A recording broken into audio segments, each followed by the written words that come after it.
Okay, I'll do it again. It's fine. Let me take a quick sip of tea here. Oh my goodness. Sean, that's great tea. But I bet. more about that later. Let's get on with the show, all right? Second attempt, because you got such crappy internet that we had to do this all over again. All that sweet, juicy news we just covered, gone. No one will ever hear it. I think they're okay with that. Everybody is worse for not having listened to that. And you know what? It's your fault. Blame all this Wi-Fi. Look, I'm trying to grab the Wi-Fi and throw it into the laptop. Go. Just slipping right through your hands. Because you don't want it bad enough, Sean. You're such a disappointment to the listeners. Welcome back, everybody, to another episode of The Unnecessary Gentleman. Another late episode, because I lost my voice for about a week, so I apologize for the delay. But we're here again, here to talk all things news related, that does movies, comics, the things that I normally say at the intro, but I'm struggling with right now. And let's just get into that again. So, Sean, let's go over some news. What you got? Let's do this news. Actress Blue Hunt is Moonstar in the New Mutants movie. Yeah, great. And you said Yay. her powers are she's got telepathy and she can go in dreams and stuff, yeah? Yeah, some versions of the character, yeah. That's really good. What is this actress? Do you know anything this actress has done before? I know this cast is... I've never heard of her at all. Yeah, I'm actually... I like that this cast... You know, Maisie Williams is Wolfsbane, we know. And then Anya Taylor-Joy, I think is her name, is playing Magic, who was in Split as the main girl. But one thing I really like about this cast is that they're all relatively unknown actors and actresses. So this is the one I'm most excited to see. We got Sunspot as well this week announced. I said his name earlier, but I've already forgotten. Henry Zega is going to be Sunspot, who we've seen in Days of Future Past. He's just kind of like a Human Torch kind of guy. At least that's how the movies have portrayed him anytime he's been in. But you know, maybe he'll be doing something different, Sean. Maybe he won't be a reddish orange. Maybe he'll be blue, because it's hotter than your average spot of sun if it's blue. Yeah? It is blue. No? No? Okay. Yes? Yep. All right. But yeah, no, this is really exciting stuff. I'm the powers alone with Moonstar, how she's able to kind of go in people's dreams and kind of mess around with that, paired up with the whole horror genre that they're going to take this movie in, it gets me really excited to see effects-wise what they can do. I'm still sad that no one's going to have any costumes. Just give them costumes. I'm tired of this X-Men no costumes rule. I want to see people in uncomfortable tights and bright colors. That's all I want. You won't shut up about it. You just stay awake at night yelling costumes. Your neighbors are not happy. Just drawing designs in my sleep and mailing them over to Fox. You over there sipping tea? Oh, this tea's really good, man. It's the only thing getting me through this week. I've been sick. Go get a cup of coffee like an adult. It's not going to help. I'm not tired. My throat is sore. Look, we're not here to talk about that. We're here to cover the news for the second time. And that's on you. Well, put some honey in the coffee or something. I don't know. I put honey in my tea. Wow, it's fantastic. Okay. That's good tea. Give me some more news while I drink this tea. You just really upsetting me tonight. So, yeah, we might not be getting the final season of Game of Thrones until 2019. What the heck, HBO? Yeah. What the heck? Yeah. You told me that earlier, and I'm still upset about it. It feels like it's been ages since we got the last season, because they're delaying it until mid-July, which is thankfully upon us. But yeah, I just don't know. It's weird. You said the higher ups have been saying so they can give the writers time to map everything out and find the production budget and get it all squared in. And this may very well be a case of just everybody reading too much into this, but yeah. I mean, if they honestly need the extra time just to make sure they really get this right, I guess I'd be okay with it. But at the same time, I'm gonna throw a tantrum over here, if you don't mind, because I'm upset. I mean, I won't. I'm kind of scared to go over to your house for the next few days because this has really hit you hard. But you do you. You see that mess over there, Snoop? That mess is always there. But you see that other mess? I made that mess. Oh, because of God. my Game of Thrones tantrum. Yeah, I can see you made another mess to kind of cover it up, so I wouldn't notice it. But yeah, now that I'm looking at it, it's really bad, Sean. Yeah. You might need to call someone. It's fine. I still think it might be because of these spinoffs that have been going around. Maybe they want to, to get those off the ground and make sure they stick. Have one or two come out around or right before the last season. And so, because, it'll still be popular at that point, and people will be more inclined to tune into a new show. But I don't know. The whole spinoff thing, I don't necessarily need. I just mainly want this main story. Even though it's about to end, I want to see where this all goes. So I'll wait for it, but I'm not necessarily happy about it, Sean. You might need to make room so I can throw more stuff onto your mess, because it's starting to get to me now. Wow. Well, Sean, in our second round of news, I've got one more thing that I actually didn't even mention before, so it'll be news to you as well. Godzilla vs. Kong found its director last week. A guy by the name of Adam Wingard is going to do it. So I know you're ready for that movie. What has he done? He has done Things. Specifically, he's going to do Godzilla versus Kong, so maybe yes, something with animals. Go on. So, he's done a lot of horror stuff, it looks like. Those, there's been about 4 or 5 of them now. VHS. Yeah, I know those. Where it's just I think it's just these kids, they find an old tape, and one of them's like, hey, my dad still has a VCR, and we could play it, and then they see murders or something, and then they get murdered. It's just it's a whole thing, Sean. It's a whole thing. He did the first one of those. It's a whole ordeal. It's a whole thing, but yeah, it's mostly just horror, old horror type stuff.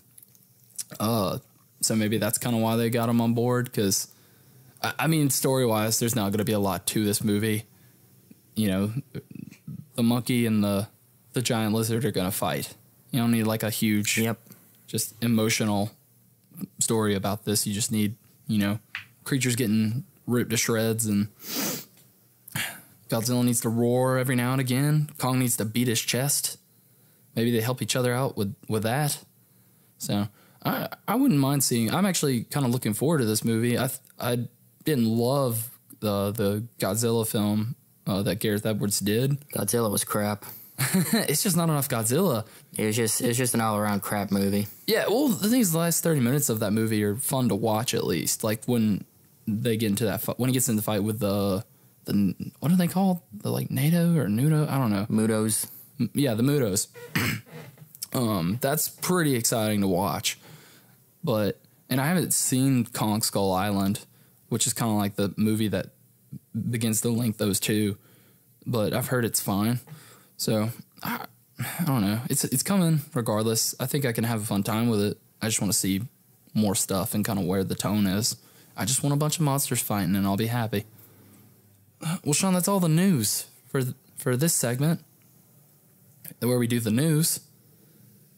We did pretty good, right? As far as tries go, it took us 2 times, but it was all right. Yeah. You were thinking it was going to have to be at least 3. So we're already ahead of schedule, Sean. There you go. Mm-hmm. Also, that's great tea, Sean. Wow. It's fantastic. Let me show you what this is. Lipton. This is water. Okay. Uh-huh. That's all a man needs. Water and coffee. But your water doesn't have honey in it. And it's not Lipton, so... No, it has Has hydrogen and oxygen. That's all you need. Fair enough. Well, while you're over there drinking your plain water, we've got plenty of exciting things to talk about in this episode. Specifically, Wonder Woman's out. We saw it. So we should maybe cover that. Yeah, I guess I got time. Or we could talk about Captain Underpants, the first epic movie. Let's do the second one. Okay. What's my... I don't remember that character. Why is Kevin Hart voicing a child? Explain that to me. Well, he's the same height as one. So it fits. Yeah. I mean, I know the movie's animated, so they could have gotten anybody, but I hear he's funny. He's not. Seems like a nice guy. Let's be honest, we didn't see this movie. All right, this bit's gone on long enough. Let's talk about Wonder Woman. We shouldn't have even started it. Let's just talk about Wonder Woman instead. So I figured, as always, we do a little non-spoiler section and then a spoiler section. What would you like to talk about first? Did you think this was a good movie, Snoop? I did think it was actually really good. I had a fun time with this, yeah. Not to say that it's great, it does have its flaws, but let's be honest, anyone who listens to the show knows that we've been burned by DC in the past, and we were kind of hesitant about going into this one, and I was pleasantly surprised with what I got. What about you, Sean? Did you think the movie was good? Sean? I thought the movie was good. Yeah, DC desperately needed a movie that got some critical acclaim, and they got it here. I think it's fair to call the movie a little bit uneven, but yeah, I enjoyed it. Yeah, and like you said, this is definitely the win that they wanted because people are going nuts over this movie. In the first weekend alone, it's already hit over 100 million domestically, and I think the worldwide total is around 223. Yep. And the movie only cost around 100 million to make. So yeah, I think the final total was 149 million. Is that they released for how much it cost to make? Yeah, which is still not ridiculous. No, and it's interesting that I would like to see how much went into the marketing because before this movie came out, that was a lot. There was a lot of news around how it had a lack of any kind of marketing. So that may have been a thing where they kind of knew people were going to go see this and maybe even knew this is actually going to be good. So they purposely put off marketing to make even more money back, compared to Suicide Squad and Batman vs. Superman, which, didn't do as well as they would have liked. Or maybe Warner Brothers is finally starting to learn that lesson about they have to keep their budgets under control a little bit. Yeah. And that being said, there are some parts of this movie that maybe could have used that higher budget for, certain action sequences, but I think everything else was pretty, spot on. I think specifically the writing of this movie, it did something that the last couple of Warner Brothers DC projects did, and it made sense. Yeah. Well, you know what I like about this character compared to what we've got in Batman and Superman? Wonder Woman is actually a character who is proactive. She wants to do good. She reacts to situations. She's not just moping around the whole time. Yeah. I kind of, when watching this, just seeing this character, and we've seen her before in Batman vs. Superman, and she was a lot more dark. She mentioned how humanity kind of, she lost her faith in it in the past, and that's why she went away. So we get that version before, and I was interested to see how very different the two were, and she's very different from that version. She wanted to help these people out, and found joy in doing so actually. Whereas, we see Superman. It's kind of like what Superman should have been in Man of Steel and Batman vs. Superman, but he wasn't. Where he's just kind of moping around and doing it because he feels like he kind of has to, even though his terrible Earth parents say he shouldn't. And so, like I said, that's what I kind of wanted to see out of Superman, but I at least got it with Wonder Woman in this, and it was refreshing. I know they've been having trouble kind of trying to nail down their tone of these films because they wanted to be different than Marvel and not copy them, even though they've been copying them a lot on other aspects. So I'm glad they kind of I think this is the way they need to go. Have these heroes, have the ones that have a more darker past be kind of not necessarily doom and gloom, but kind of more reserved, and Batman keeps his secrets and whatever. But have Wonder Woman and your Superman, like, have them be people we can look up to and enjoy seeing on screen. Yeah. Yeah. Yeah. So the story's good. The performances, in my opinion, all really great. We get a lot of Gal Gadot, who is excellent in this role to me. I really love her as Wonder Woman. Yeah, Gal Gadot. What would you say, Sean? Yeah, Gal Gadot, we weren't... I had my reservations about whether she could pull this off or not, and she does. She's good in the role. She has a warmth about her that I think comes across really well. Some of the villains, I think they overplayed it a little bit. Like, it was a bit too much. Like sinister, like, yeah. There's a lot of bit of rubbing their hands together. Like, there's literally that happens one time. It kind of clashed with what was going on, but yeah. Yeah, and like, that definitely happens. You're right, and it's kind of interesting to see that compared to the character of Wonder Woman, who's a lot warmer and more joyful to see. But I did enjoy, at least, like, they didn't necessarily play it completely straight like they've been. They kind of bring attention to it in certain parts of the movie when they are going over the top with how evil they are. They kind of make light of the situation just on the side, and I think that worked. It wasn't, it didn't, like, get a laugh out loud moment out of me, but it was still, like, I think it was the right move, since they did kind of do that. As far as the main characters go, we get a lot of Gal Gadot as Wonder Woman and Chris Pine as Steve Trevor, and they're great together as well, I think. Yeah, they have great chemistry. Yeah, and even, she's obviously the main character of this movie, so she's going to have a lot more to do and a lot more scenes, but he had some really great just moments with just him. I think, like, he really got a chance to show his acting chops in this film, and I loved every minute of him on screen. What'd you think of some of the Amazons we see on Themyscira? They were fine. There's really not... I think I would have liked to see more of them. I think they're all pretty good in their roles. There's a lot of Amazons, more popular characters that are just kind of there. Apparently Anne Wolf was Artemis, who's a pretty important character in the Wonder Woman lore. But she's just, like, kind of in the background. It's really focusing on... The Themyscira stuff really focuses just on Diana and her immediate family of, Antiope and Hippolyta. And you could tell there's a lot more history behind those characters, especially, but we don't really get a true glimpse of what all that is. So maybe they'll save that for later. I thought Robin Wright was pretty good as Antiope. Yeah, she was fun. She, like I said, not a whole lot going on, but whenever she was on screen, I was, my interest was kept. And she's a lot more stern, I guess, compared to Diana. That's a big thing I think they got right with this movie, is the characterization of Diana as this character who is almost naive, but not to the point where she's a complete idiot because of it. Like, she kind of has her own opinions, and her own sense of knowledge and morals. And it might not necessarily clash with, the real world setting, but it doesn't just make her look like a dumb child, I guess.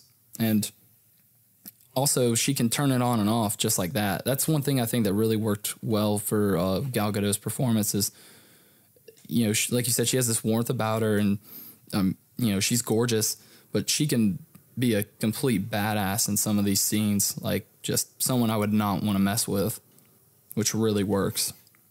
Speaking of dumb children, what'd you think of the child actress playing Diana? Still think the same thing I thought in the trailers. I was like, I hope there's not a lot of this kid. Yeah, she was not a good actress.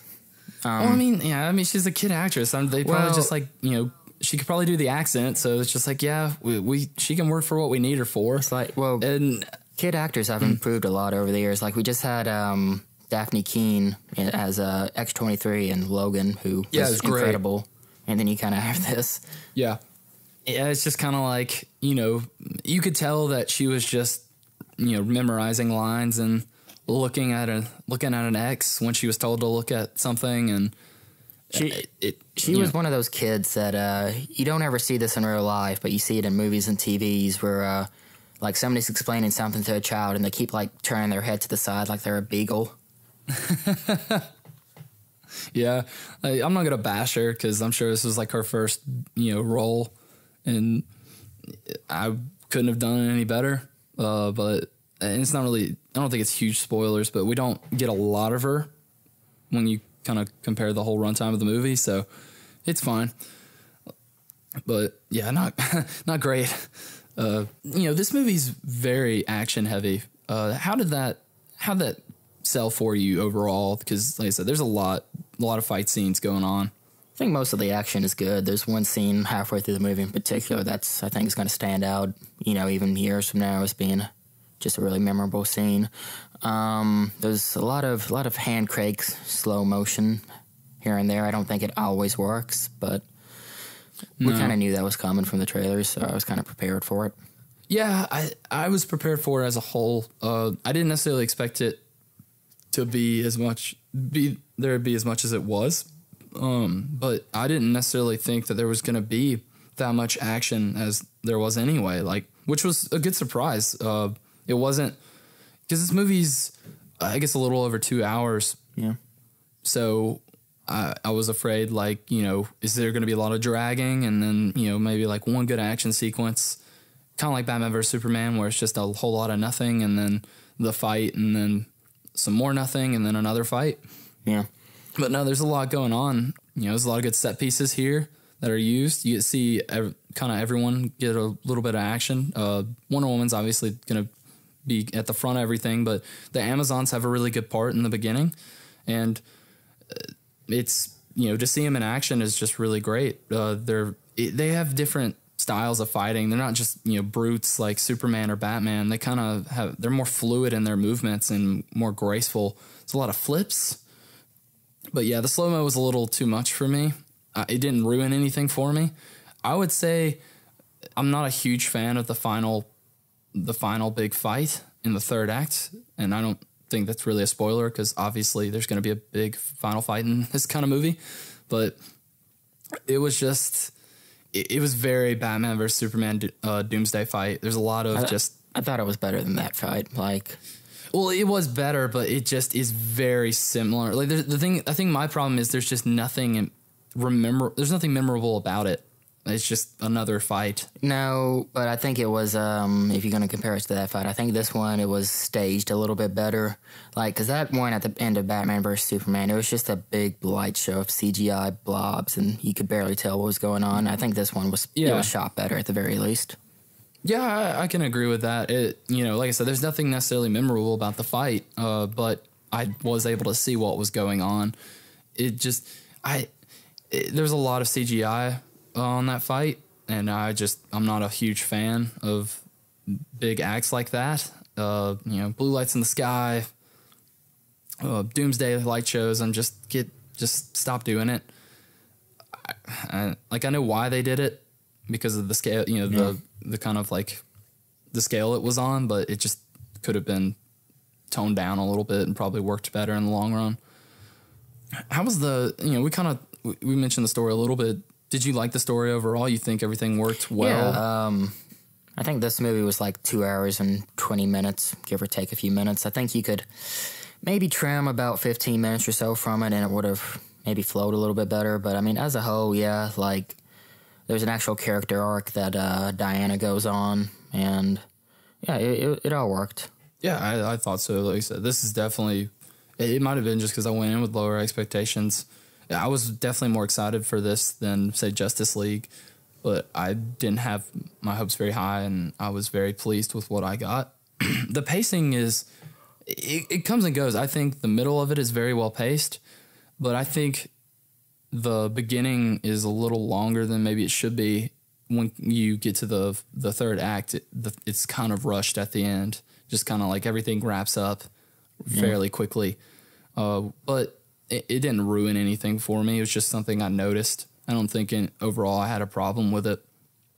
I think all the good that's in this movie makes up for the flaws that it may have. Oh yeah, definitely. Yeah.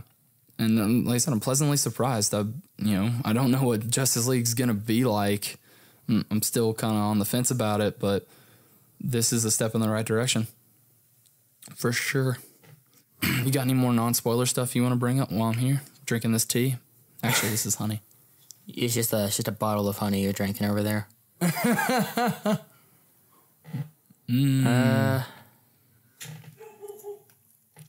that Archer right here? Yep. Good. He liked it too. Not enough dogs, he said, but... Yeah, I think that's pretty much everything as far as non-spoilers go. Oh, well, I guess, what did you, how'd you feel about the actual look of Wonder Woman, like her costume and all that? Oh, it was great. I think it works really well. Like I said, Gal Gadot is a very, beautiful woman, and she pulls off that costume, and it's not, I like that it's more armor. It's not, like, because Wonder Woman's a very, like, over-sexualized character throughout her history, but I think this aesthetic works really well. There's some color in there that I quite enjoyed, especially on, like, the World War I scenes. It's a nice contrast. Yeah. So, yeah, I really enjoyed it. The lasso grew on me. I wasn't huge about it when I saw the trailers. Just kind of some seemed off, but as it went along and I saw it more, I'm fine with it. Yeah. Speaking of this movie set during World War I think there's a few cues this movie takes from Captain America: The First Avenger. I guess we'll get into in spoilers. Yeah, but yeah, it can be very similar at times. From the progression of the story to the whole, the supporting cast that she's with. Yeah, and I guess there's two reasons they said it during World War I. One is, just because Captain America was set during World War II, but also a big theme throughout this movie is that, the reasons that war happens is a bit more complicated than Diana thinks it is. And you don't always have just a good versus evil. You kind of do in World War II when you have Nazis.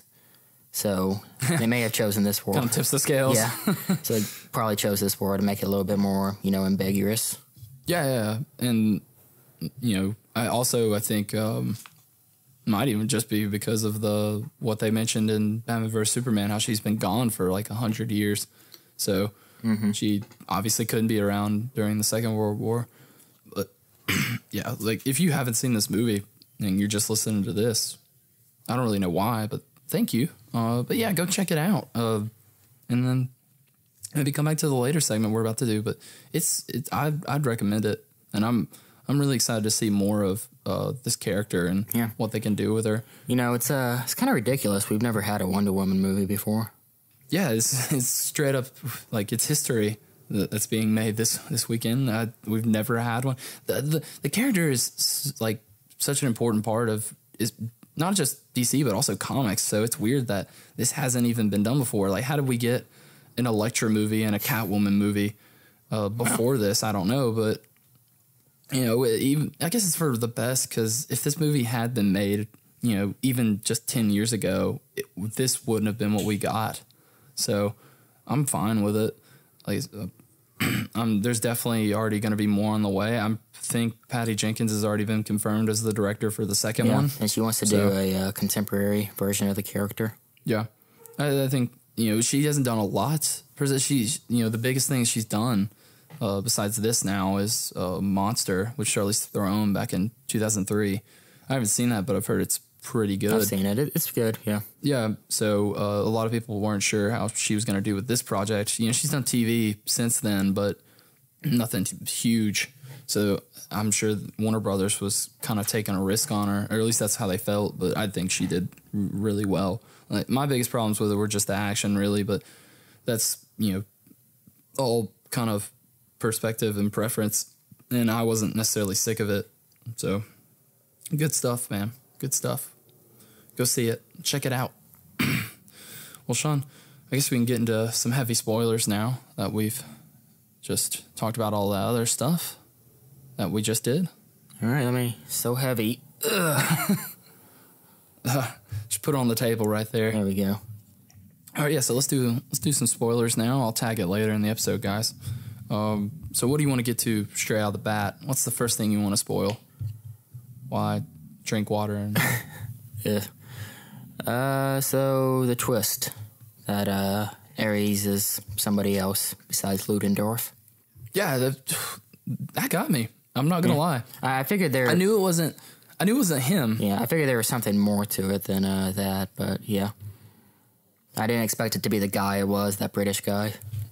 Yeah, I don't know what his real name is. Lupin from Harry Potter. Yeah. Yeah, and that's kind of, we knew Ares. The only reason we knew Ares was in it really is because we just kind of kept up with all, you know, the story news and the casting and whatever. But they didn't. That's something they kind of kept to themselves, even throughout the marketing. You know, the trailers we've gotten, they show Danny Houston, who played Ludendorff. Yeah. They show him very heavily, and I was like, yeah, I guess that's Ares. But even in the movie, I'm like, okay, like shortly after you see his character and everything, I'm like, well, that's clearly not Ares. So I thought the twist was going to be, it was actually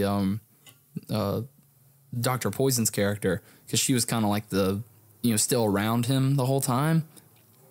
And I thought she was, because also she had the mask. You never saw what the injury was until the end, but you didn't know like how it got there. So I thought maybe that was the injury that Zeus gave Ares. But yeah, it ended up being Professor Lupin, and I think that was like really well played, because there may have been, I don't know if there was necessarily enough evidence to kind of, you know, show that it was him to the audience, but I was fine with it. I didn't see it coming, and I'm glad to kind of, you know, going into these movies recently, we haven't been surprised by anything. So to have that worked really well for me. Did you like his initial reveal and the kind of the conversation they had? Yeah. Well, I like the idea. You know, Diana's, you were talking about how the character's a bit naive. She's been raised her whole life believing that if you can just kill Ares, you know, there will be peace. And I like that initial moment where when she kills who she thinks is Ares, and, you know, people, they're still kind of fighting. So I thought that was a good aspect of the character, because, you know, it's not that she's dumb. It's just she's been raised her whole life being told this. Yeah, exactly. That's what I'm saying. Like it to other people, it comes across like, especially early on to like Steve Trevor and the people she's introduced to, just like, hey, who is this weird woman? You know, she doesn't know anything. And like you said, it's just, that's what she's been raised to believe and what she's studied and everything. And to kind of see that all come crashing down, you know, these people are still fighting. And we kind of pick up that it's just because we're supposed to pick up that it's just because Ares is dead. And then when she does kill Ares, then everything's going to be perfectly fine, which in a way it was. But I also kind of saw it as she's going to learn eventually that Ares or no Ares, that's just how some people are. And I think they even I think Steve Trevor says that to her as well. And she has to deal with that. And it's hard for her because those philosophies are all she knows. Yeah. Yeah, she's been on this island her whole life being, you know, kind of, not just her, but everybody on that island. They come from a time when things were more simple in terms of, you know, how humanity deals with stuff. And now she's having to face the very real fact that, you know, life is more complicated than that. Yeah. It's interesting to see like the Amazons kind of went away. They were made. We find out they're made, at least in this version, they're made for humanity to kind of, you know, bring peace and stop people from fighting. But then they go away for, you know, different reasons. Like Ares is still out there, and Zeus has made the god killer, which is kind of another twist, but that one was more or less a dead giveaway that Diana's the god killer and not that sword. Yeah. And that they need to keep her safe until, you know, the time is right. But Hippolyta doesn't even want to do that. Because she's scared to lose her daughter.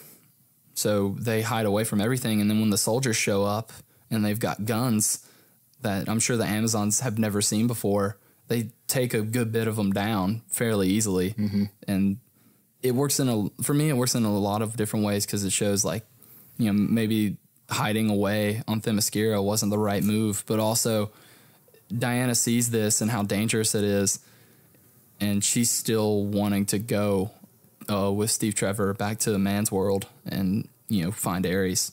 So it shows how like courageous she can be and how much she believes she that the Amazons are there to help. You mentioned an earlier action scene that you think is gonna like kind of carry over. I assume you were talking about the No Man Lands sequence. Yeah, it's really great. Everybody like is already just like that. People are going back just to see that sequence again, and I think that was the best part of the movie. Well, action wise, especially, that was the best part of the movie. It shows like just how intense Diana can be. Like, I mean, just with her training, like she jumps in and I think it's like the one building she is surrounded by like 6 or 7 guys and just beats the crap out of them with that sword. And this movie did something that most DC movies don't. It showed her just kind of disarming people instead of just straight up killing them. Yeah. Which is interesting because Diana's not necessarily, she's not known for having a no-kill rule. And she does kill people in this movie, to be fair. Yeah, she does, but it's weird because, not necessarily weird, but it is interesting to see how she doesn't, the way this character is portrayed is she just kind of wants to stop the fighting. She doesn't necessarily want to kill people. So if she can, she'll just kind of disarm them. In that scene alone where she jumps through the window and fights those guys in the building, there's a lot of parts where she's just kind of throwing people with the lasso into, you know, like a nearby wall and knocking them out, or just she'll hit them with a sword, but she'll just hit them with like the hilt instead. Mm-hmm. Yeah, but she did kill that guy in that church. She definitely killed that guy in that church. She crushed that whole building. But yeah, it was a really great scene to see how strong she is and like I said, how fluid their movements are when it comes to fighting. It's something we haven't seen in a DC film, and I really enjoyed it. What about you? So, the Wonder Woman theme, I think it's an electric cello, is what they use to make that noise. It really grows on me after a while. I don't like it. I wish they would just kind of drop it, but I think it was used a little bit better here at the very least compared to where we've seen it before. Yeah, it's, you know, heavily in all those trailers and everything, but I think it pops up twice maybe. Yeah. It pops up in that scene where she's in the building fighting those guys, you know, the ones we've seen in the trailers where she's getting hit with boards and slow-mo and everything. And I think one more time for a second in the Ares fight or around that time. But yeah, it is what it is. I've heard worse themes. Like I said, it's kind of growing on me. I like it. I will say one thing, it's recognizable. Like you hear it and you're like, yeah, it's the Wonder Woman theme. Yeah. And I guess that's what they were trying to do, so they succeeded. Kind of going back to action, I don't like that Ares fight at all. Like it's just nothing is there. No, it's another generic huge CGI fight that we have to end all these movies on now. Yeah, and I get kind of why that is because they're both gods, so you kind of want to set things to that scale of how strong they really are. You know, they can punch someone and they'll go like, you know, miles away and just pick up tanks like it's nothing. But even just the setting itself, like, you know, flame, you know, dark nighttime scene, kind of debris everywhere, stuff's on fire, is very reminiscent of the destroyed city in Batman vs Superman. And one thing I did like at least was kind of how Ares fought. I like that he can take anything and turn it into a weapon. You know, he was taking just different cars that were around and tearing them apart and making swords and everything like it was nothing. And he also made his armor out of it. That, you know, as we've seen in the comics. I didn't like that those close-ups on his face, that little British man with a mustache. Yeah. I think they should have just done what the comics do and kind of give him like the all black face, like no mouth, red eyes kind of deal when he's suited up. Because it's just like, it's hard to take that seriously when, you know, well, that mustache is just staring me right in the face and I can't help it. So the villains, and I guess there's technically 3 villains in this. I mean, did they work for you or as a whole or? Yeah, you know, Maru, that was their name, right? Dr. Poison? Yeah. Maru, I think. Yeah. Yeah, Dr. Poison, Ludendorff, they were kind of a pair. and then Ares was the one pulling all the strings. I liked that initial reveal. I kind of got that sense when early on when Ludendorff was kind of talking to Dr. Poison, and she's like, I can't do anything without my book. And he's like, no, I believe in you. And then you see the wind kind of move those papers, and then she gets an idea. Yeah. I caught on pretty early that Ares had something to do with that. Yeah, and I like... Because that's just what he does. And I like the idea that, you know, he kind of gives these people the ideas and whispers stuff into them, but he doesn't make them do anything. Like, that's all humans doing that on themselves. Yeah, and that works really well with Diana kind of having to come to terms with that, because she's just thinking, oh, once I kill Ares, everyone's going to be a great person again. Like, no, that's not how people are. And that worked really well, especially because I think when I can't remember, it's like Thules is the last name of the actor who plays Ares. I think him just kind of showing up and talking to her, that was great. Like, the fight didn't do anything for me, but just them having that conversation and just, you know, like him disappearing every now and like whenever she'd come around the door, just like kind of moving around and keep talking to her, trying to get her on his side, was really interesting and compelling for both characters. Yeah. It's just when it turned into this like CGI fest that I just kind of lost interest. Yeah, I guess between Dr. Poison and Ludendorff, I would have liked a little bit more, you know, stuff going on there, because, you know, she's making some kind of chemical or poison that's giving him super strength, but you don't really get into it that much. Yeah, you don't know what that is, and that threw me off. I thought maybe that, because originally I thought maybe he was going to be Ares, and that was kind of restoring his strength after the fight with Zeus, and that's why he was able to... They were just giving it a reason so that he could, like, temporarily hold his own against Wonder Woman in a fight, but... Yeah, well, that's what I was saying. I thought maybe that only affected him in that way because maybe he was Ares and he was getting his godlike strength back. Some people have said online that might be an early version of the Venom that Bane uses, and, you know, because we haven't gotten a Bane yet, obviously, but maybe we will, and that was kind of a precursor to that. That would be an interesting payoff to have later on in like a Batman movie or a, you know, like a early fight in Justice League or whatever, just to kind of close that, because it leaves a lot of questions as what exactly was that stuff that he was snorting. No problem, like just like it's fine. And then, you know, the mustard gas was the other big thing, which it kind of just got put to the side. Like, well, it didn't get put aside. It was pretty much there the whole movie, because that's what Steve Trevor ends up, you know, flying up and blowing himself up with. But we also see it kill that city that she just saved. I think that was, a good scene to have in there, because that's when you kind of see, that's the first time you really see Diana's views kind of come in conflict with this war. You know, she's just like, all these people are dead. This is all my fault. And it kind of breaks her. And she starts to blame everybody around her for this, including Steve Trevor. Yeah. I guess we should mention Ludendorff. That's based off of an actual general from Germany during World War I. Yeah, who I guess was murdered by Wonder Woman in World War I. No, he lived to 1937 in real life. But he had some of the same ideals that you hear about in this movie, like where, war is the natural state of man and alliances are just nonsense.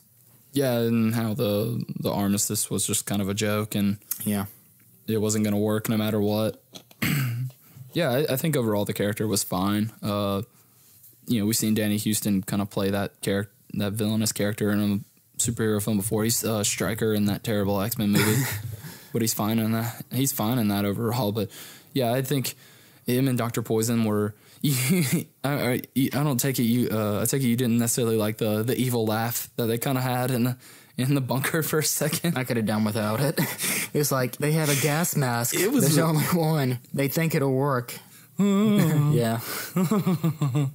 I kind of enjoyed it because, like you said, it was just like they were almost too evil, like too dramatic in everything else they did. So to kind of have this scene like bring this levity to it, it kind of worked for me. Like it definitely took me aback, but I was like, it was quick. It wasn't like it didn't hold on them for long. It was just like a quick like group laugh kind of thing, and then it was just done and never brought up again. I'm like, oh, that's fun. But it was weird. But I think the two of them working together, like, you know, they kind of had an interesting. It wasn't anything like. It wasn't necessarily a romantic relationship. It was just kind of a partnership.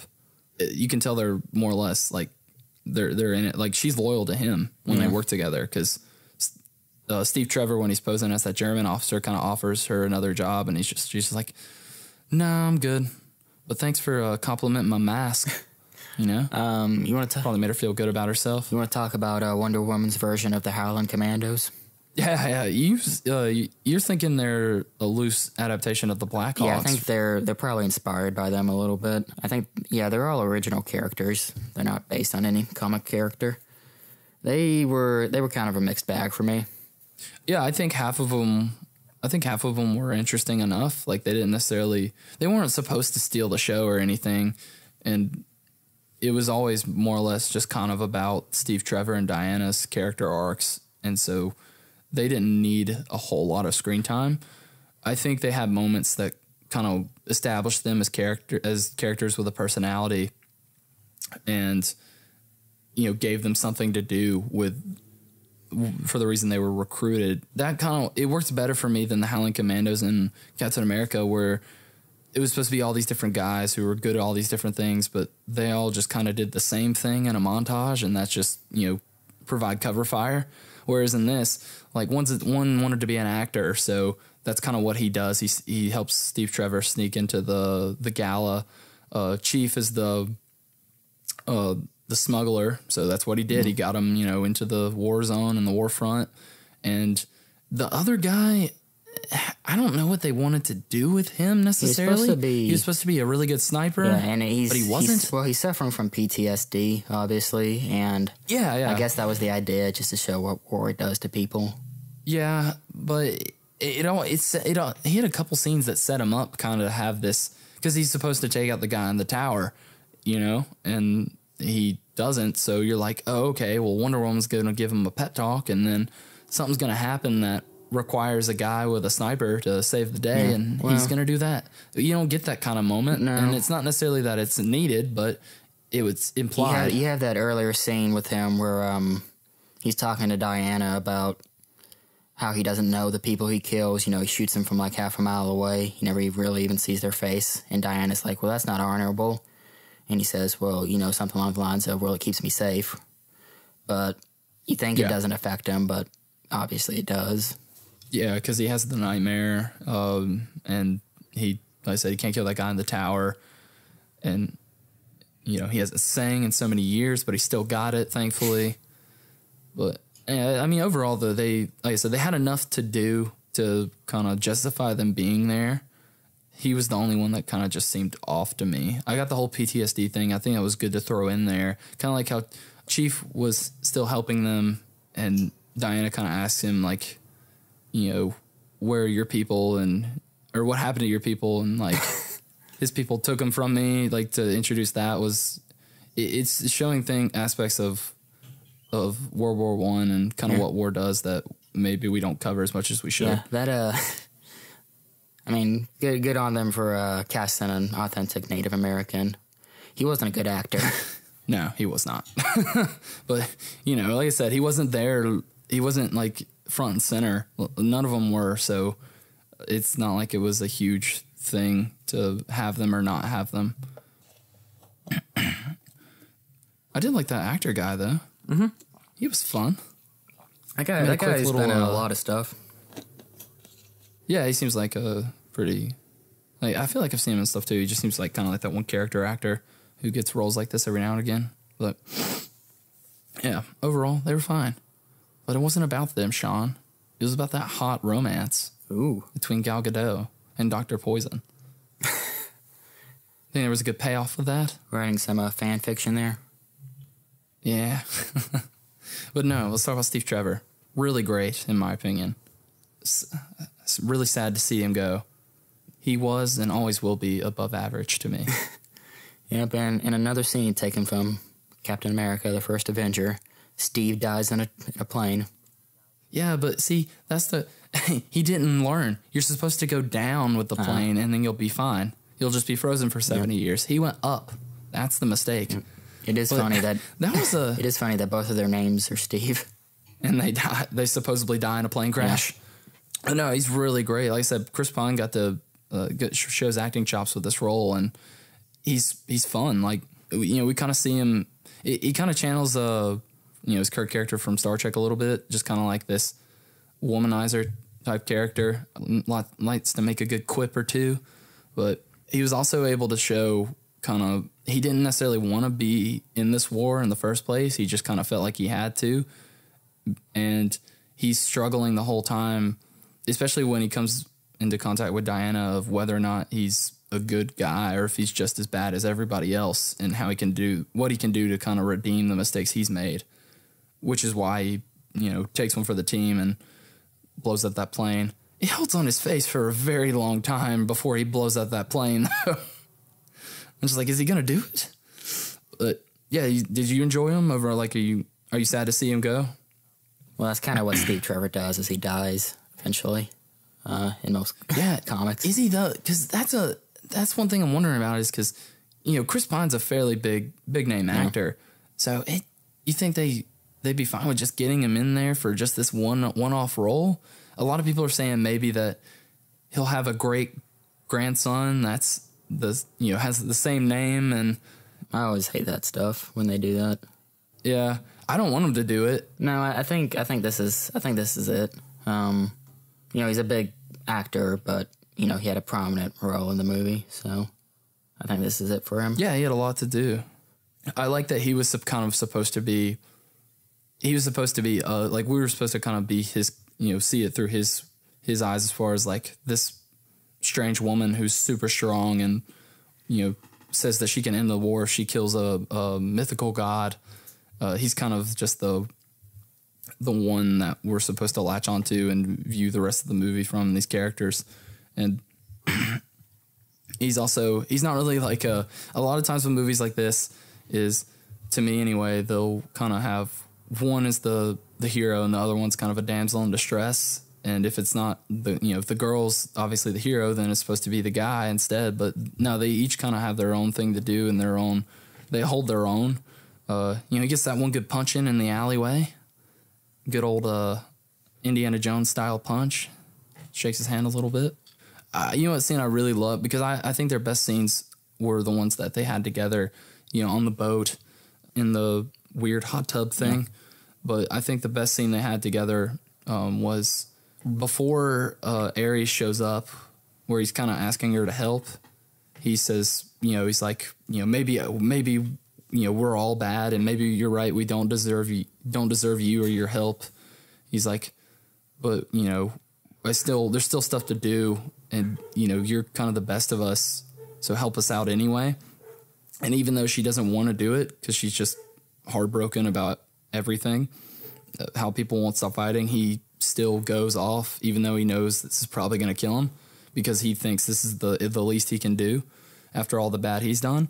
And then that scene, she gets hit with I guess like a bomb or something, and she can't hear, and he comes up to her and starts talking to her, but you don't hear what he's saying. I thought like that was like really sad to watch. Yeah. I didn't even know if they were going to tell you about or show you what he said, which eventually they do, but I think it would have been better just to keep it ambiguous, because we kind of get the idea like, oh, he's like, hey, I love you, but I got to go. And she's just like, I can't hear what you're saying, stay here with me. But he goes off anyway. This movie was a little bit lighter in tone. It had some actual comedy in it, as compared to what DC normally does, where it just depresses you for 2.5 hours. How'd you feel about the humor as a whole in this? Some of it lands. Yeah. Some of it's just kind of there.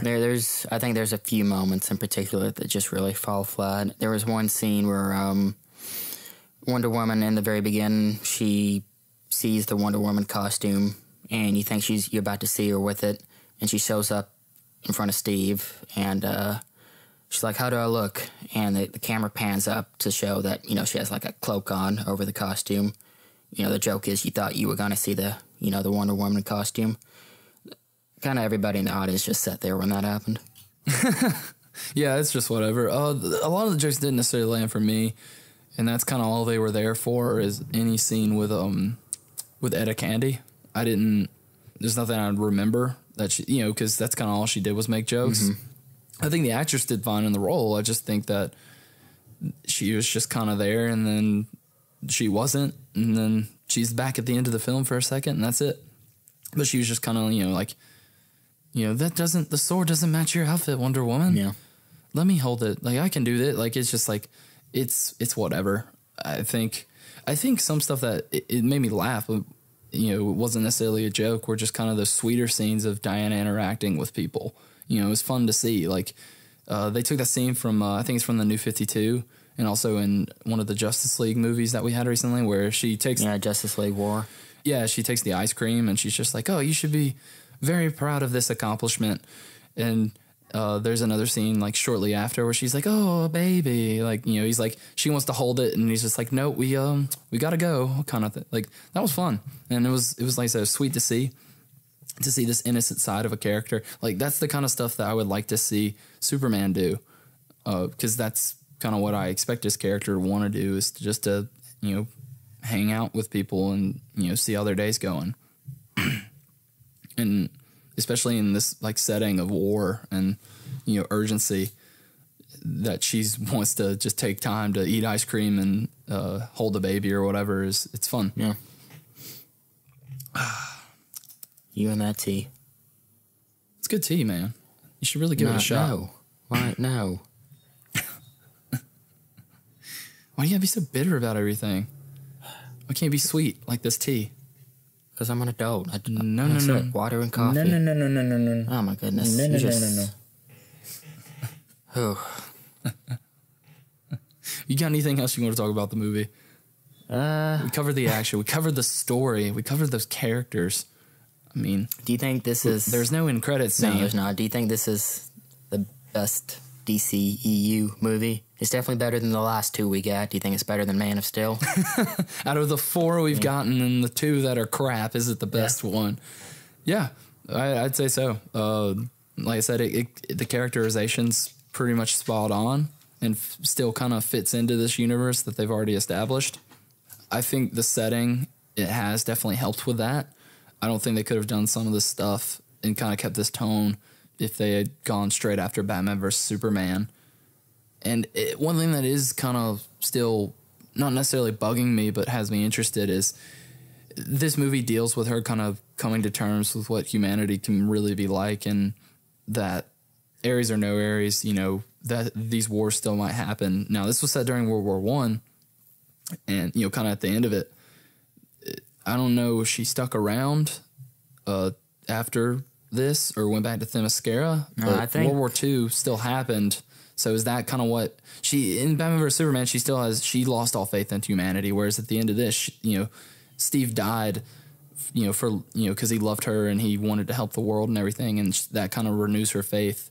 So how do we get from there to where Batman vs. Superman is? That's what I want to know. Found it kind of odd that we find out that at the end, when it goes back to the present, I guess she's been spending most of her time in London. Yeah. I guess she's like I don't know. Which is odd for the character, because she's kind of, at the end when that's the London skyline you see her jumping towards. Oh, okay. Yeah. I couldn't remember. Those scenes were pretty short. I don't know. Just Wonder Woman's kind of usually associated with America. I'm not saying it matters, but...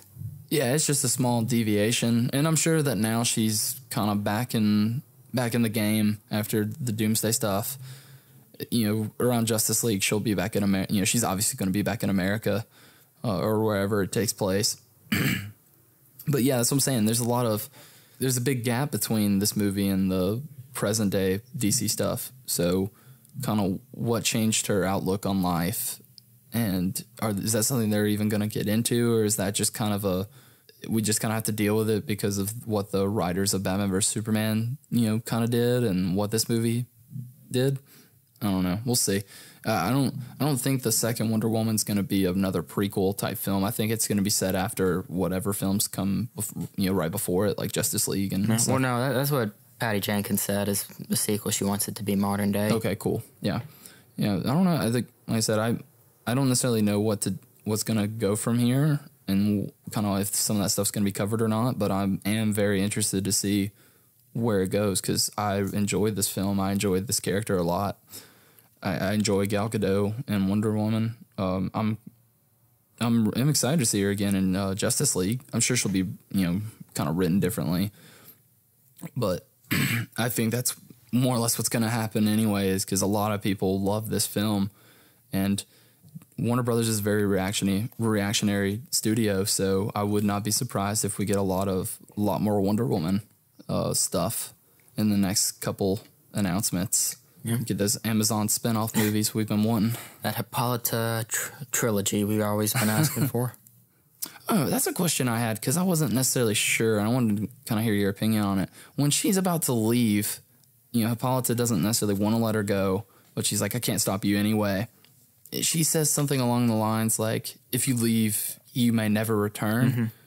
And Wonder Woman's like, yeah, well, who I be? Did she mean that she's just not allowed to return? Yeah, or that she may die and not be able to come back? No, I think that's what she meant is she's not allowed to come back. Okay, yeah, see, that's what I'm saying.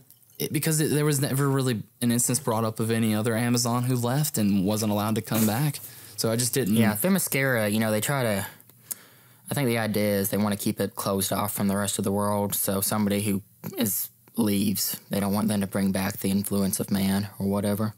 Yeah, they probably need a better system because those Germans got in no problem pretty easily. Usually, I think in the comics, Themyscira is like always moving around, and you have to be in a very specific situation to actually get to it. I don't think it's just fog that hides it. Yeah, because that's all it was. Is like you can easily pass through it too. It's just like, it's fine. I did like one thing I like about the writing of this film is something would happen, and there would be a reason for it to happen because I think it's when an instance that I'm just thinking of is when Steve Trevor kind of, he has the plane crash, so that's kind of why he ends up in Themyscira. It's just that's, where he lost control of the plane.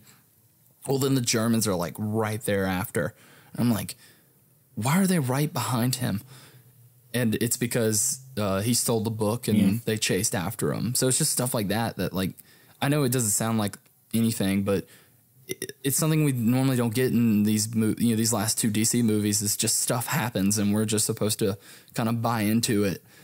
So just to have these these scenes or these one-off lines that explain why things are happening or characters' motivations, it makes sense. Like even the whole Ares twist, I didn't see it coming, but thinking back on it, how he's like, hey, I know you guys aren't supposed to go here, but here's the money and I'll cover for you and you guys can operate out of my office, so I know what's going on. Yeah. So that's what I'm saying. Like just stuff like that, it makes sense, and that's the kind of stuff I want to see in the next couple movies we get. All right, to sum it all up, you did good, DC. You finally did good. Keep it up. Keep it up. Well, Sean, we're not completely done. As you know, we have to give an unnecessary rating. That means absolutely nothing. So my question to you is, what would you rate this film? I would rate this film slightly above average. Slightly above average. Ooh. In reality, it's pretty good, though. All right. Well, I'm going to give this film one Wonder Woman tiara, one shiny lasso of truth, and one Dr. Poison face mask. Because we got all those things, and they were pretty good. Yep, they were all in the movie, Snoop. They were all in the movie. That's right. They didn't get cut out like half the other trailers we get in DC films. Well, Sean, we got some time. Pretty short episode. Yeah. Because we covered all that news and then we had to get rid of it. That's on you. Hope you're happy. How is that my fault? Look, Sean, I could get into this and we could talk for another hour about how this is all your fault. But that's not what the listeners want. No, I think the listeners deserve an answer here. You're placing the blame on me and they want to know why. They deserve anything they want, Sean, but the thing is they know as well as I do why this is your fault. So they don't want to hear something that they already know. I don't even think it's my fault. I think you just got a bunch of accusations you're throwing around. Sean, you need to calm down and drink some tea. I will not drink tea, and I will not calm down. Well, fine. Well, let's just check some stuff out instead. Maybe that'll make you happy. I mean, it won't, but we're gonna do it. Come on. What have you been checking out? Oh, you're asking me what I checks out. Oh, Yeah. okay. I'm in control of this ship. God, you're the captain now. All right. Well, I've been checking out some stuff. I recently got into DC Rebirth. Just jumped right in there, Sean. Didn't even dip a toe. Just went straight in. The water was a bit cold, but I'm used to it now. And I've been reading The Flash Rebirth pretty heavily right now. This one's written by, I think Joshua Williamson is who's kind of been the main writer this whole run. It's still going on. I think they're into the 20s at this point. But I read the first arc, which was the Godspeed arc. Introduces a new speedster villain because you know the Flash doesn't have any of those lying around that he can use. Nope. And so, yeah, Godspeed is kind of like this, without giving too much away, basically this is post-Rebirth where Wally West, the OG Ginger Wally West, is back. He's hanging out with the Titans, and Barry's kind of the only other person that remembers him, and that there's been 10 years of history just gone since the new Flashpoint Paradox and the New 52, so he's maybe dealing with that, but on the side, just kind of getting used to things, trying to won over old Iris West again. And Speedster Storm kicks in. The weatherman didn't even mention it. He said nothing but sunny skies out there. And then a lot of people get hit with lightning, Sean. Lots of them. And next thing you know, everybody's got super speed. Everyone and their grandmother is just running around up to no good. And the Flash is like, you know what? This is fine. I'm all right with it. Now I can actually talk to people because they can run as fast as me, but I'm still the best because I'm the Flash. And that just him kind of dealing with these speedsters, kind of training them. But then Godspeed shows up and he starts killing them speedsters, and the Flash is like, I don't want that. I don't want any bit of it. And it's a fun arc. Like this story isn't anything game changing for the lore of the Flash. A lot of it is kind of covering what he remembers, not just about Wally, but his past experiences. He's starting to remember villains that he hasn't seen in the New 52, but maybe he's like, well, maybe this means something else. And getting, trying to figure out who these new villains are, like Godspeed. And the art style is really fun. It's, a lot of quick lines and fun colors, real bright. And I'm going to keep reading it. It's not, I wish it was a little bit better. I think the end of the arc, this particular arc, worked really well when you kind of learn more about the character of Godspeed and why he's doing what he's doing.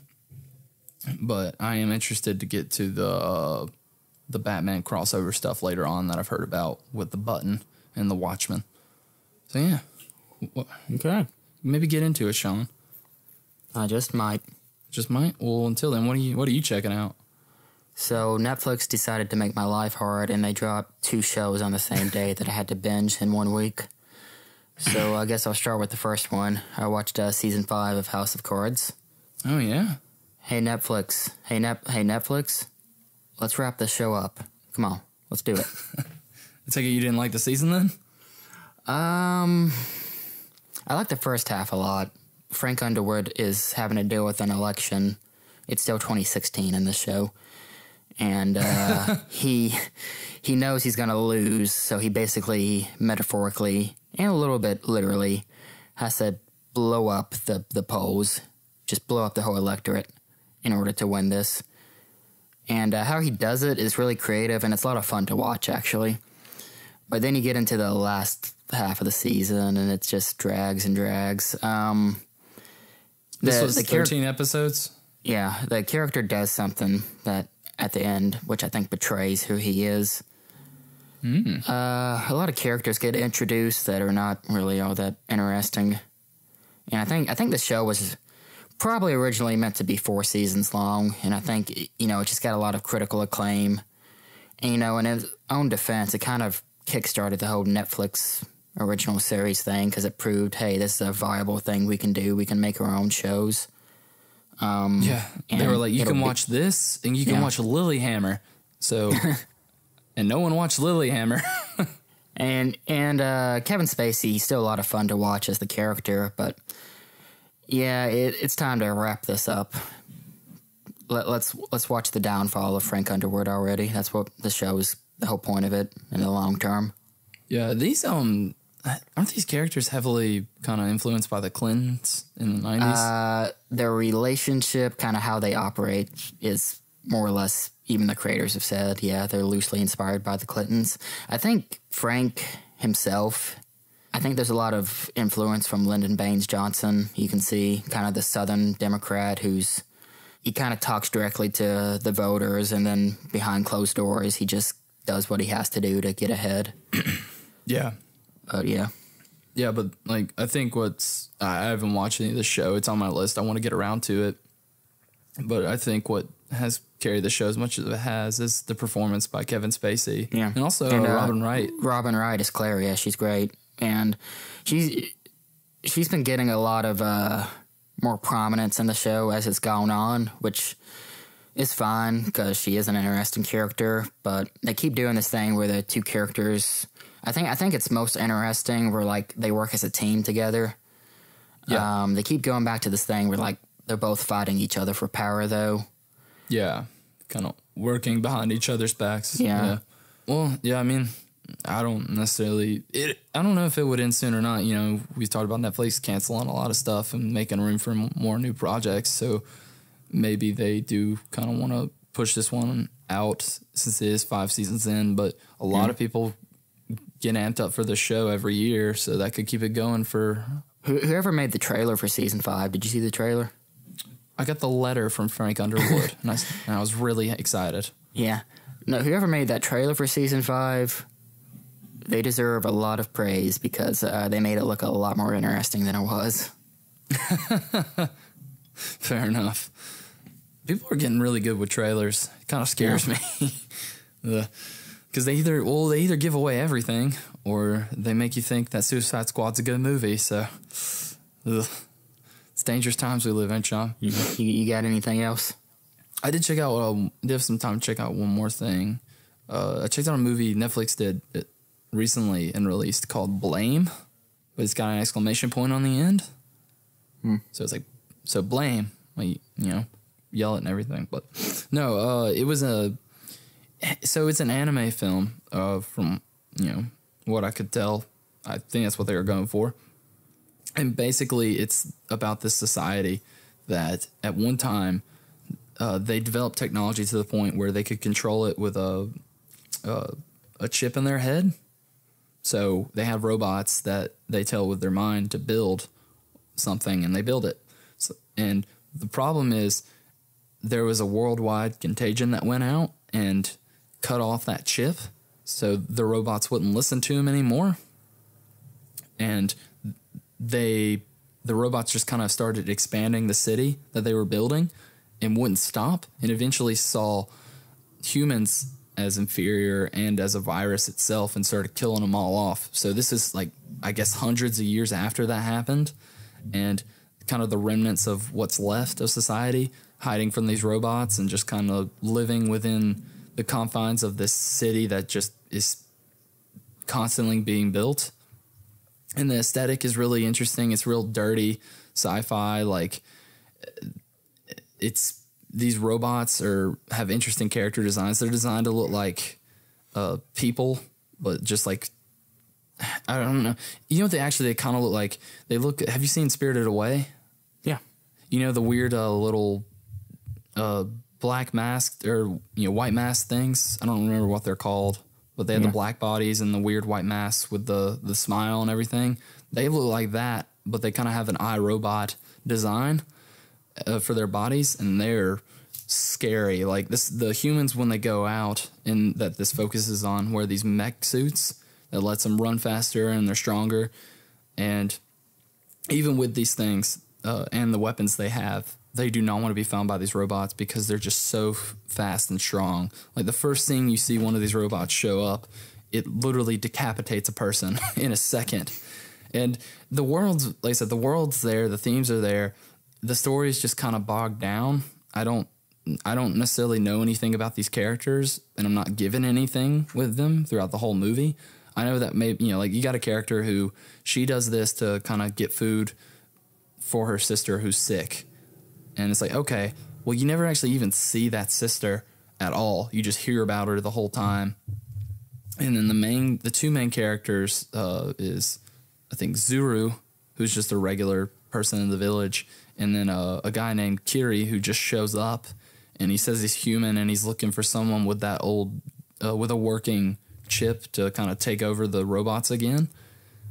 And it's supposed to be about them and their relationship and finding this person, but nothing ever really comes of that. You just kind of, and you don't learn anything about this guy. He just kind of shows up, and he's, you know, not completely human, but he clearly wants to help everybody.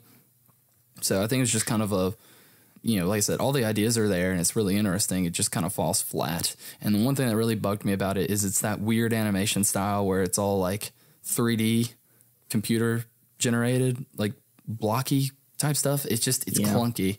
I just, if we're not there where we can do that yet, and it looks good.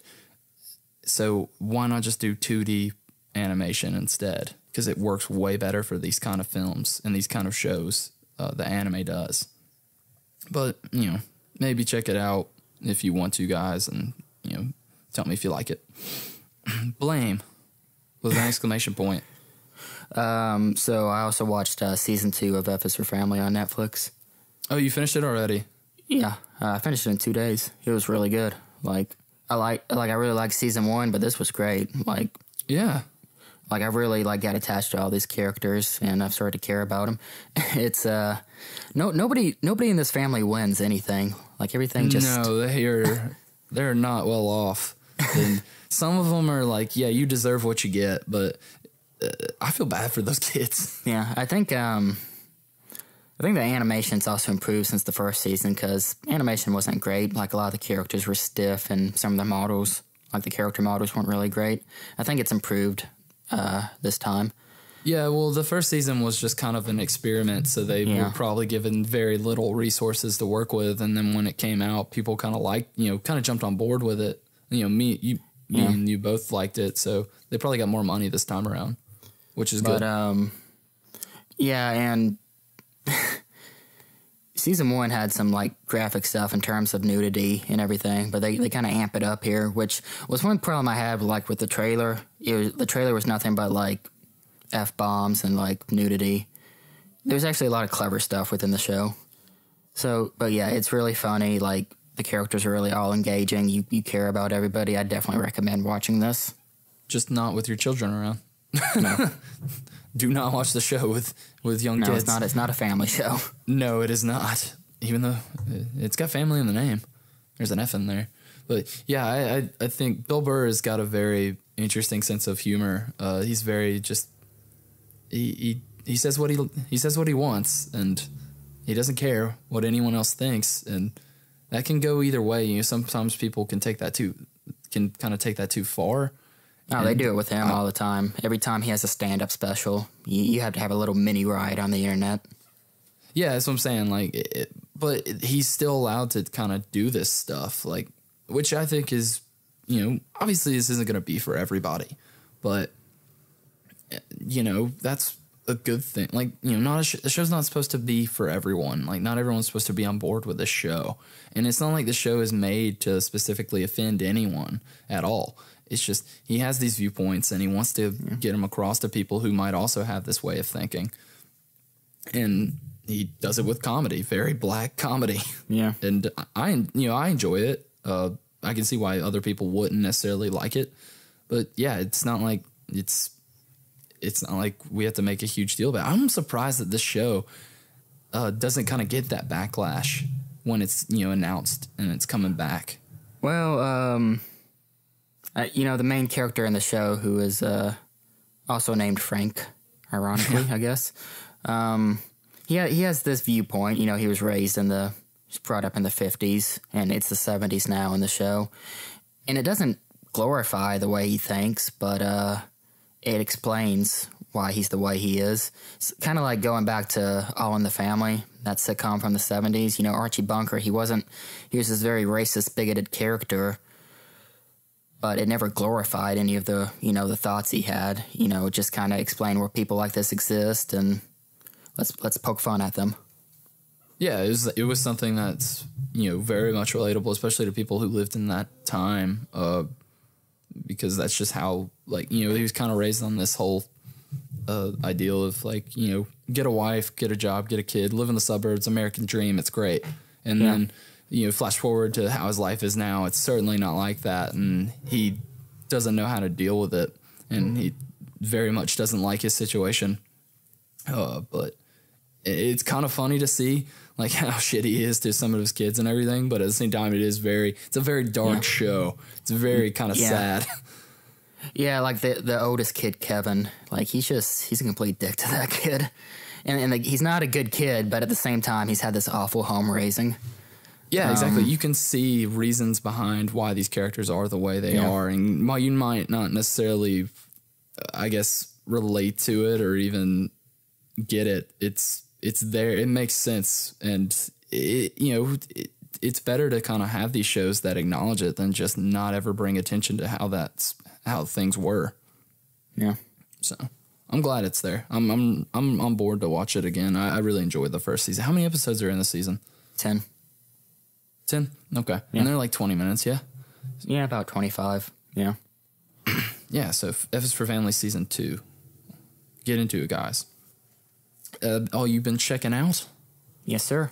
Yes, sir. Yeah. I've got a couple more things I'm probably going to check out this week. I think I'm going to go back into some Steven Universe. You know, let the episodes kind of get ahead of me. It's really good stuff. So I'll talk about that next time.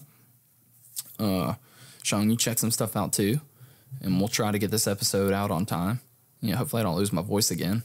I'm going to be drinking tea all week. So I know you're excited about that, Sean. Wow. Well, I guess we can wrap things up. So, as we said before, Sean and I are the Unnecessary Gentlemen. We do a show every week about movies, comics, TV, and other stuff. You can find us on SoundCloud and iTunes, sometimes YouTube. We're also on Stitcher now. Managed to get us on that. Wasn't that hard, but I did it anyway. So, if you want, check us out on there. And if you could, share, subscribe, like, all those things. Maybe leave us a review on iTunes. We appreciate any feedback we can get. If you want to send us a letter, give us some ideas for some episodes, or just, tell us what you like about the show or don't like, do that. theunnecessarygentleman@gmail.com. You can also find us on Twitter. I'm at Snoop_Lynch. Sean is at the first Sean. We're happy to take any and all questions you have. And join us next week for another episode that we're going to do about something. Sean, what are we going to do? What's the thing that we're doing? It's your time to pick. Whoa, I'll figure it out. Give me time. I gave you plenty of time just now. Wow. Okay. I don't know. Fine. We'll figure it out. Yeah, we're definitely going to do something. We'll get to it. And if you guys have any ideas for us, something you'd like us to talk about, then yeah, let us know. What are you doing, Sean? I really got to urinate. Okay, fair enough. Why don't you just say so? Are you embarrassed? Yes. Fair enough. It's all that water you've been drinking instead of all this sweet tea. No. Bye. Thanks. Bye. Thanks, guys. Talk to you later. Bye.